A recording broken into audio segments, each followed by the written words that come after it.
This is the Night Wolf howling at you, and today we're going to the pit for G.I. Joe Classified so we can take a look at the Carl Doc Greer action figure. On the side, we get a nice picture of him smiling. And on the back, we see him in action on the battlefield as a medic with a flare gun. Which makes you wonder, is he the reason why everything's in flames behind him? Or um, what? What's weird to me, though, is that he's got pill bottles attached to his helmet. And I just, number one, that seems kind of silly. And number two, I can't imagine that they'd actually stay in place very well in a combat situation.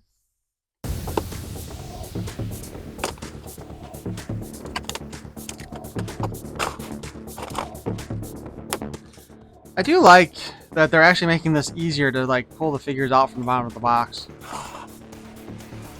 In all truth, a lot of the GI Joe, the current classified stuff looks like it is being designed so that you can take the figures out and put them back in for display in the box. So that's kind of a cool feature.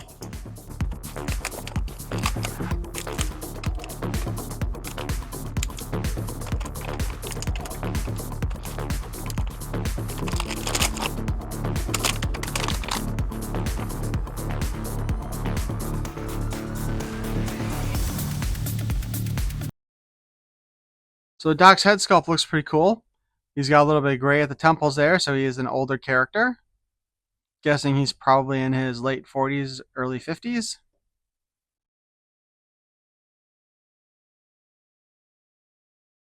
He's got a ton of pouches on his vest here, and they all are coming off. So that's kind of cool, and at the same time, I imagine you might lose a bunch of these.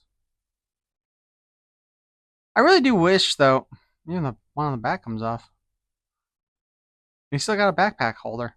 Um, I do wish they were designing these harnesses or the vests and stuff so that they could come off easily from the figures, but I believe you basically need to cook them in some water to loosen up the plastic enough to get it off if you want to do it without cutting them. And even then, I think you might have to actually pull the arms off in order to do that. But we do see he's got some medical symbology on the side, medic here. He comes with a watch that is actually looks like it is part of his skin and not just an accessory.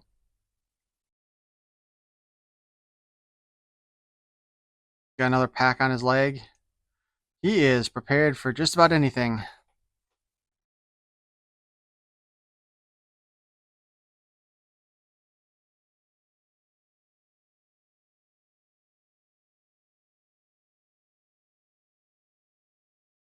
Alright, so first off we have his, I guess we're just going to call this the first aid kit part,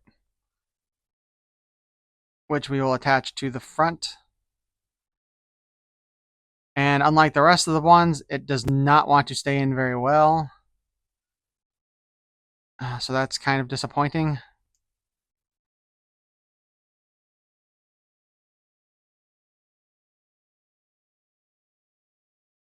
I am not sure what this gun is supposed to be. Maybe it's supposed to be a taser of some sort by the design. Oh, thou shalt not kill thing of the medics. What I find more interesting is that on the box, we saw this as attached to side here for the flare gun. I guess that means we just put that back up there like that then? Or can we fit the flare gun? We can fit the flare gun at the top if we want. I almost feel like they gave us too many options with this figure with that kind of stuff, you know?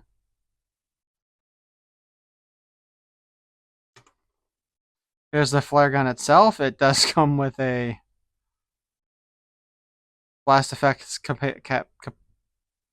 it is blast effect compatible. But I think we need a specific blast effect that they didn't give us for that one.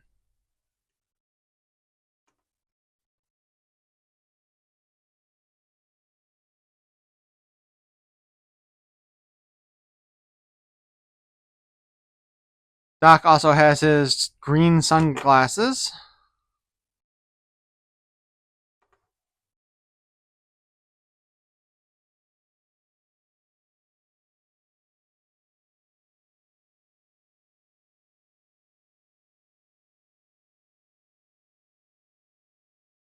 They do sit on his head, but they don't attach to his head. So I'm not sure how well that's going to work out in the future. We have his helmet here, which again, it has medication bottles on the side strapped to it, which I would assume that those are going to pop out really easy at some point. And we are definitely not putting this on over his head with the sunglasses in place. Ah, shit.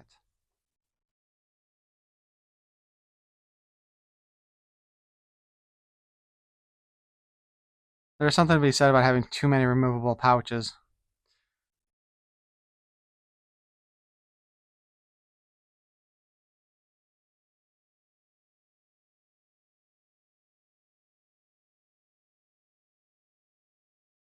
Trying to work the sunglasses with the helmet is a pain in the ass. But you can do it, because we did it.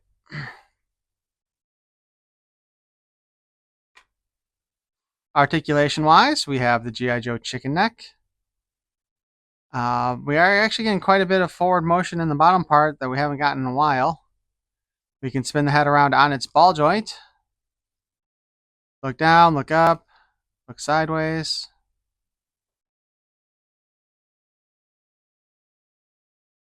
We have a butterfly joint at the shoulder.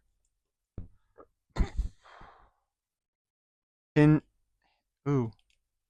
We got a hinge going up. It is very stiff.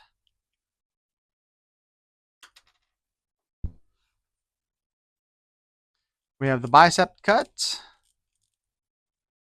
Double joint at the elbow. And it works really nicely, which I feel like it's been a while since I've had a GIJoe figure where both joints were working fine. Spin at the wrist. And it has the up and down hinge for that one. Jesus. He does have an ab crunch.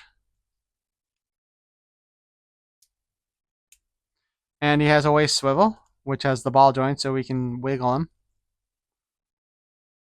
His belt does not appear to be attached to the diaper, so that's a good thing.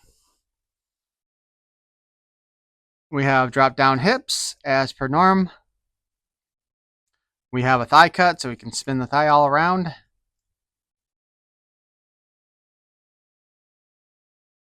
We can do a good side kick.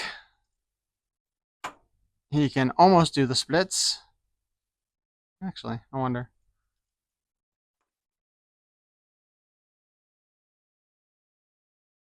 Check that out. Old Doc can do the side splits. Or the front back. Wait. Anyway. We have a double joint at the knee. So the bottom of his pants go way down, so that actually does hinder the ability to spin, although you can force it around the bottom of the pant leg.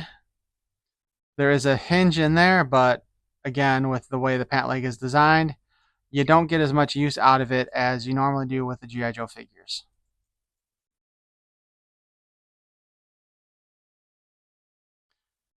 The last accessory that Doc comes with is, of course,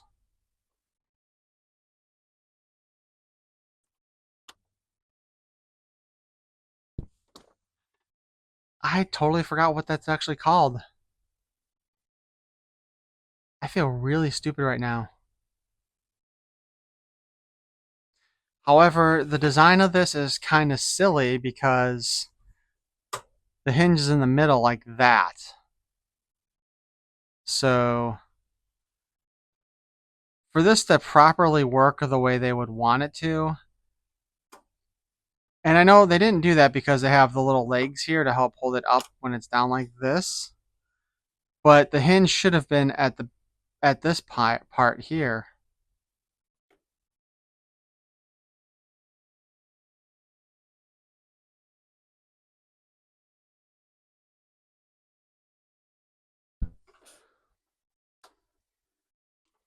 Because the last thing you would want is when you got somebody on there would be for it to fold this way.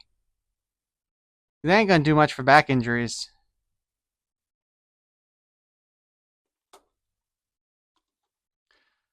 You'll note there are some peg holes here and some pegs here so that you can kind of lock it in place. And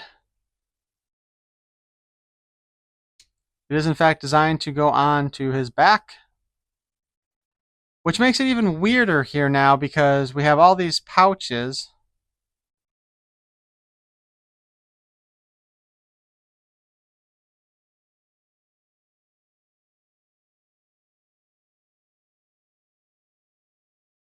But once you have the backpack on, or the... Why can I not remember what this thing is called? You know what? If you remember what that's called, tell me in the comments because I'm feeling super stupid right now. But if you want to have the flare gun on him, you definitely have to take out one of the pouches then with that on his back. And that keeps on falling off. In fact, you almost have to take that part off in order to get that to sit right too. So you cannot have all of his equipment on him at one time. So I had to take both these sets of pouches off of him just to get the backpack to stay on there properly and to have the flare gun holster. So that may be a bit of a fail on here. Aside from that, I mean, the figure looks really nice.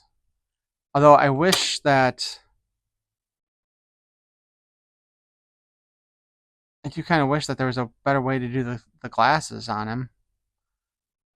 Because those are definitely not sitting on his head right, because the one part is going well below the ear with the helmet on.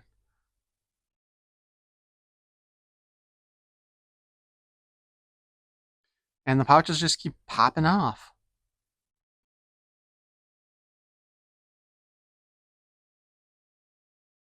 I get that they like to do the whole utilitarian thing with the stuff and make it more versatile so that they can use these on other figures and then swap things around. But I thought one of the points with GIJoe Classified was that you were supposed to be able to put all their equipment together on the figure, and that's just not happening with this one at all.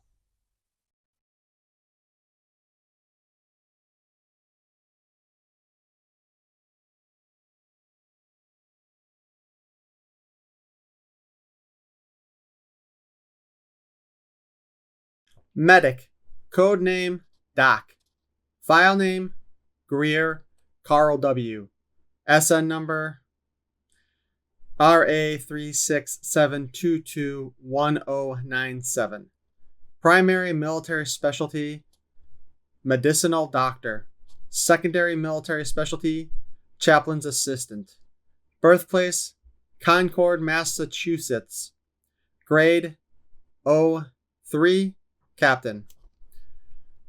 Graduated from Harvard Medical School, completed residency at Johns Hopkins. Hoped for a guarantee of a G.I. Joe assignment upon enlistment. Flatly that the Army made no such deals. Doc enlisted anyway and achieved his goal through ordinary channels. Graduated Airborne School, Mountaineering School, and Desert Training Unit. An avowed pacifist, Doc believes that the G.I. Joe team is the best we have. We send them into the worst situations imaginable because that's where we need them the most. When the going gets rough, they need something more than a pill roller. I'm their main man. And now let's try a little test here, shall we? And more shit falls off of them. Alright. So let's find out if we can actually...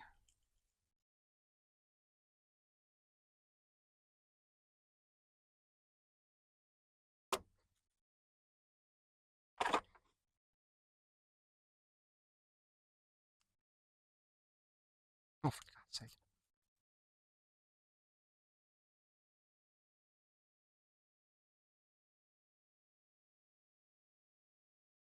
So Doc's one hand does not want to hold on to.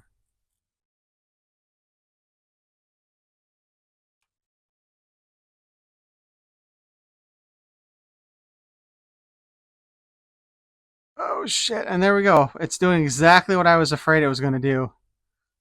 Besides the fact that these guys don't want to hold on to this very well. Immediately upon putting Zarana on there, and I didn't even like drop her on there. I just kind of set her on there, and it already started bending in the middle. So that's the problem with the hinge design on that right there. But hey, you kind of got him holding it. Doc's one hand doesn't want to hold on to it, though that might be the fault of me having the flare gun in his hand. Timber! So the little injury carrying thing, not a bad accessory, but it just does not work out very well. I wonder if he would have held it better in the front. Because that's the thing with this. Like, one person would be carrying it facing forward, and the other person would be carrying it facing backward. Or not. Yeah, because one person would be holding it behind them, and the other one's holding it in front of them. Because you need to be able to walk forward with it. You know, because you can't, like, have somebody trying to walk backwards while you're carrying somebody who's injured. They also need to see what they're looking at. So let's see if this works out better if we put Lady J holding it from the back.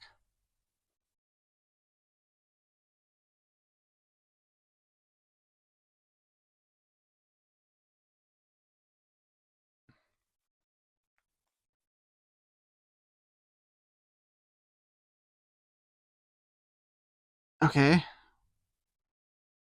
Well, shit, it's even just folding in now.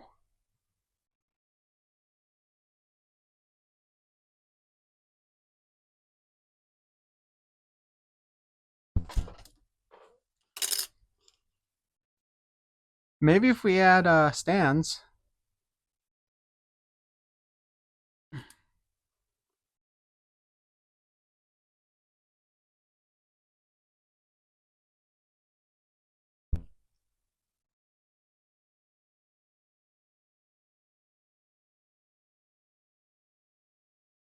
Doc's hand slipped out again. All right. Now let's set Zarana on here. Okay, so now we know what her injury is. And actually, this thing's kind of short. Look at that. You can't actually have her sitting on there straight. You have to do it sideways. And Zarana's one of the smaller figures, right? So there.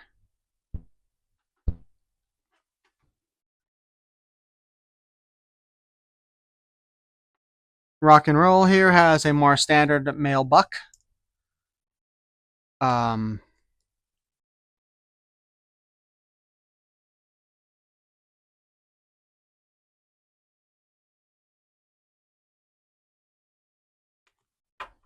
yeah. See,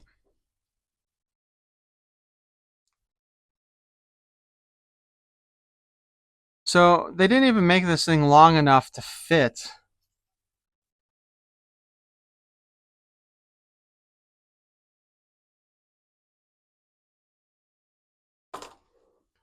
So yeah, that design did not work out well at all. It's not a bad idea. I mean, in all truth, this is not a bad idea. But this is not long enough for a standard figure. And when you put somebody on one of these to carry them, it needs to be longer than everything because you don't want their head or their feet hanging off the ends of it. So while it's not a bad idea, they did a terrible job on this part. And they either needed something that would lock this in place like this.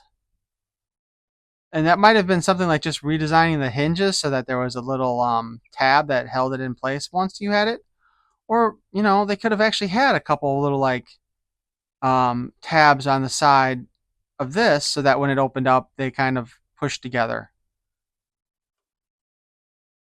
then it wouldn't fall in the middle. But that still doesn't help out the whole. It needed to be long enough to fit an actual figure, and it's not.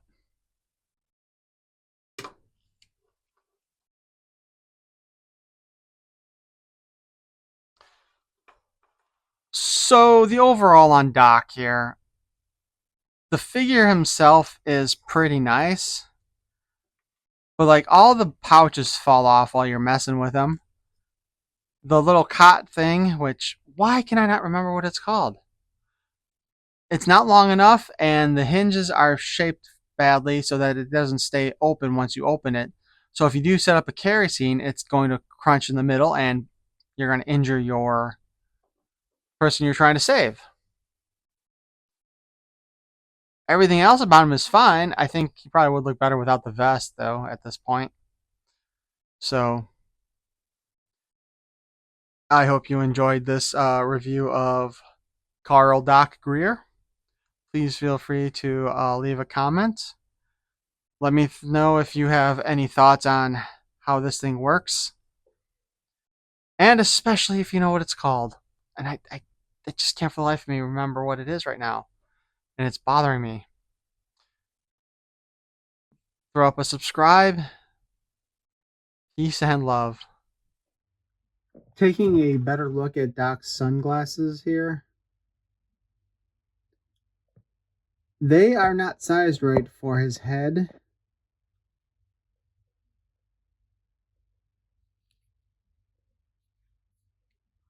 And the more I look at them, the more I think that they actually might be the same glasses that came with the Baroness. Sorry, trying to get the focus right. Because the glasses do not sit on his ears. If you get it right on one side, it definitely is not right on the other side. And it's sitting too tall on it, too high on his face once you get it over the ear there. And if you look at the way it's spreading here,